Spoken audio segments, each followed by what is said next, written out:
Il est temps pour moi d'aborder une vie avec plus de passion privée et moins de passion publique, avait-il annoncé après sa défaite à la primaire des Républicains de 2016. Battu par Alain Juppé et son ancien Premier ministre François Fillon, Nicolas Sarkozy s'était alors retiré de la vie politique pour le plus grand plaisir de son épouse, Carla Bruni.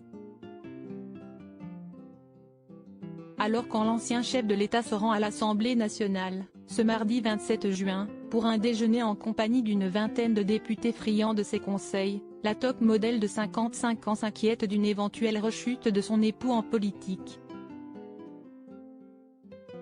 J'ai eu Carla au téléphone, elle m'a dit « Reste calme, ne replonge pas », a ainsi plaisanté Nicolas Sarkozy au début de cette réunion de travail informelle dont le Parisien se fait notamment l'écho dans son édition de ce mercredi 28 juin.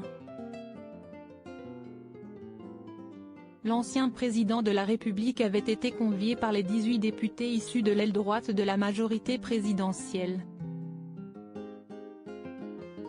Parmi eux, Nicolas Sarkozy a retrouvé plusieurs de ses anciens collaborateurs dont son ancien ministre Éric Woerth ou encore son ancienne conseillère Laure Millet, rapporte notre confrère du quotidien francilien.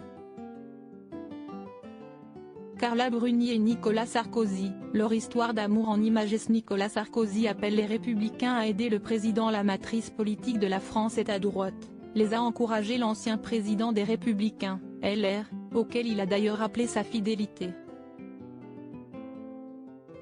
J'ai une reconnaissance infinie pour tout ce que ma famille politique m'a donné, a-t-il ainsi confessé avant de tout de même plaider pour un rapprochement de son camp avec celui de la majorité présidentielle.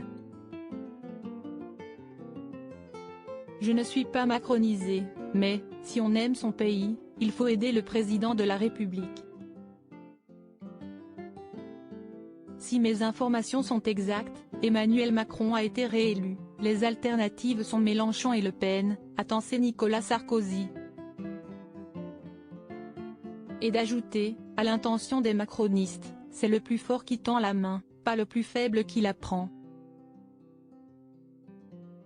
Il faut tendre la main plus généreusement et beaucoup plus fortement. Ce sont donc des efforts dans les camps qui doivent être faits selon l'ancien maire de Neuilly-sur-Seine. Article écrit en collaboration avec 6 médias. Crédit photo, Rachid Bellac.